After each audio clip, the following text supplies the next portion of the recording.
What's up guys, my name is Ace, and today we're going to be breaking down the assault rifles in Black Ops 6, comparing them side by side in all of the areas that really count, in order to find out which one is best, or at least help you decide which one is best for you. Since there isn't necessarily going to be a clear winner in all areas, some will be best in a certain range or for a certain playstyle, whereas others will be best for a totally different playstyle.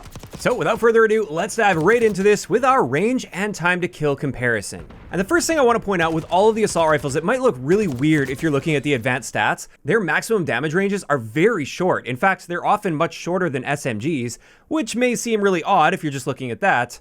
But just know, for all of these assault rifles, if we're talking body shots, that maximum damage range is irrelevant. It's your second damage range that actually matters, because it's going to take you the same number of shots to kill in both of those ranges. And I'll get into why they added this really short maximum damage range in just a little bit. But before we do that, comparing the time to kill values in these within their effective damage ranges, so when they're taking the fewest number of shots to kill to the body, the fastest killing assault rifle is actually the Goblin Mark II, which is the semi-auto assault rifle. So that assumes you are hitting the fire rate cap, and it is the only 3-shot kill assault rifle in the game to the body. Then after that, the AS Val is the next best here at 268 milliseconds with a 5-shot kill. Then the AK-74 is next after that at 276 milliseconds.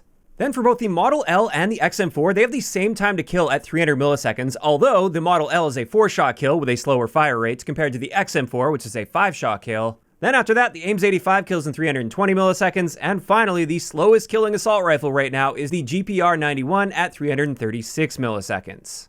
As for the effective damage ranges, not the maximum damage range, but the second one, the Ames 85 actually comes out on top here, so it doesn't have the greatest time to kill, but it carries that time to kill out noticeably farther than some of the other assault rifles, out to beyond 55 meters. Notably, the Model L also has an excellent effective damage range at just over 50 meters, so those two really excel when it comes to ranges, and it's not like the other assault rifles really suck in this area, it's just those are the two standouts. And then I want to point out the Goblin Mark II also has a pretty weak effective damage range compared to the others, so at least to a degree that makes up for the fact that it has the fastest time to kill. And one last thing I want to point out with this chart here that I think is worth mentioning is at longer ranges, which you don't tend to see too many really long range gunfights, but if you do get into those ranges, the XM4 will come out on top here with a time to kill value of 375 milliseconds.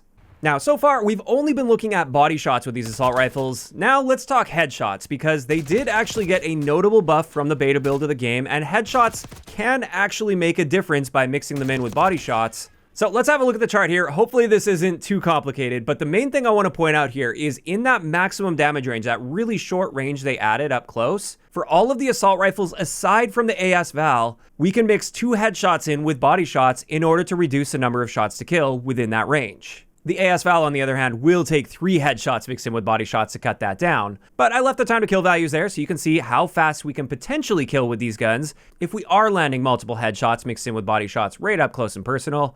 And then I just added the number of headshots required in the other ranges as well. As you can see, generally beyond that short maximum damage range, it is going to require at least 3 headshots mixed in with body shots in order for those headshots to do anything useful. Now, there is an attachment that boosts headshot damage. This is the CHF barrel. However, that goes beyond the scope of this video. We're just looking at the assault rifles without attachments today. Keep in mind, I'll be looking at each gun individually in great detail, including attachment data, as well as the best attachment combinations you can use in my gun guide series, which, if you happen to be new to the channel, that's one of the main things I specialize with. And if you guys want to make sure you catch those gun guides as they come out, and you haven't subscribed already, make sure you do that.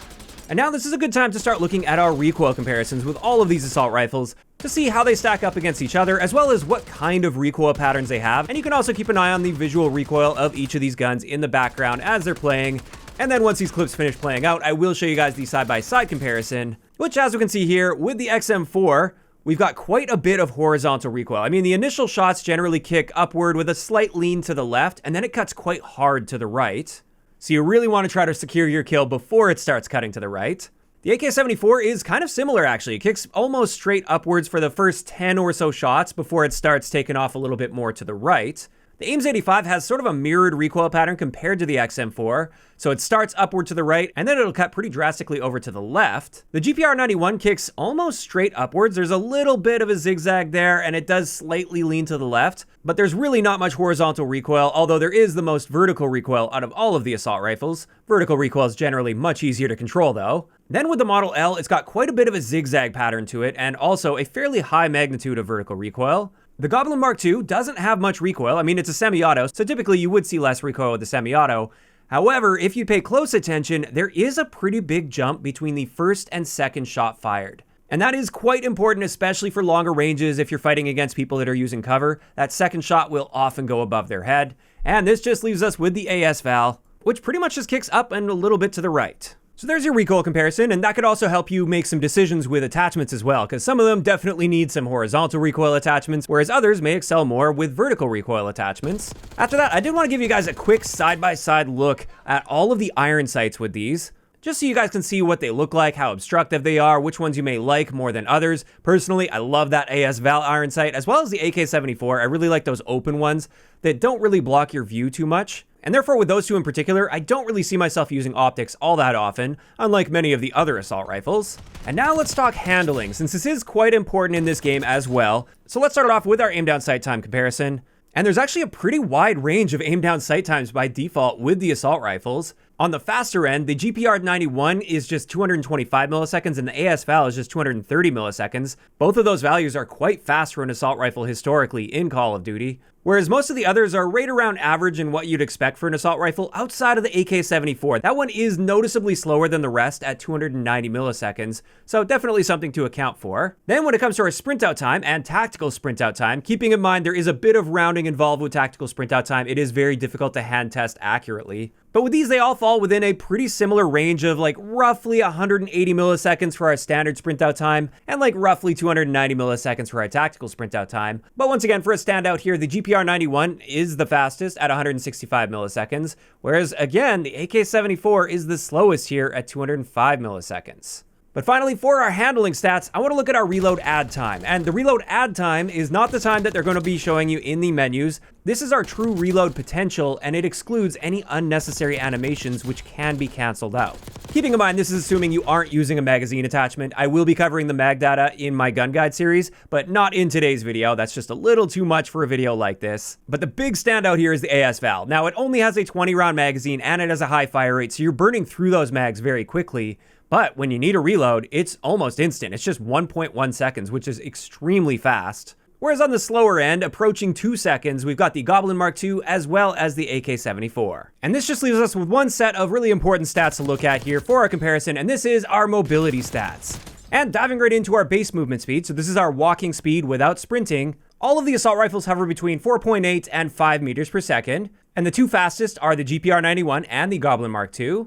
Then when it comes to our standard sprint speeds, they're all actually pretty fast. They're all actually surprisingly quite fast. But the GPR-91 does come out on top once again at 6.6 meters per second. And then finally, we have our aim walking speed. Keeping in mind, this is your forward movement speed when aiming and walking. And in this area, they're all pretty similar, but the AIMS 85, GPR-91, and Goblin Mark II are just a little bit faster than the others at 3.3 meters per second. And there we go. That's going to wrap it up for today's comparison with most of the important stats to know with all of the assault rifles that are in the game. And at the end of the day, I don't think there's necessarily one clear winner all around in the assault rifle category. And getting into the subjective territory here, I'm just going to share my thoughts and opinions.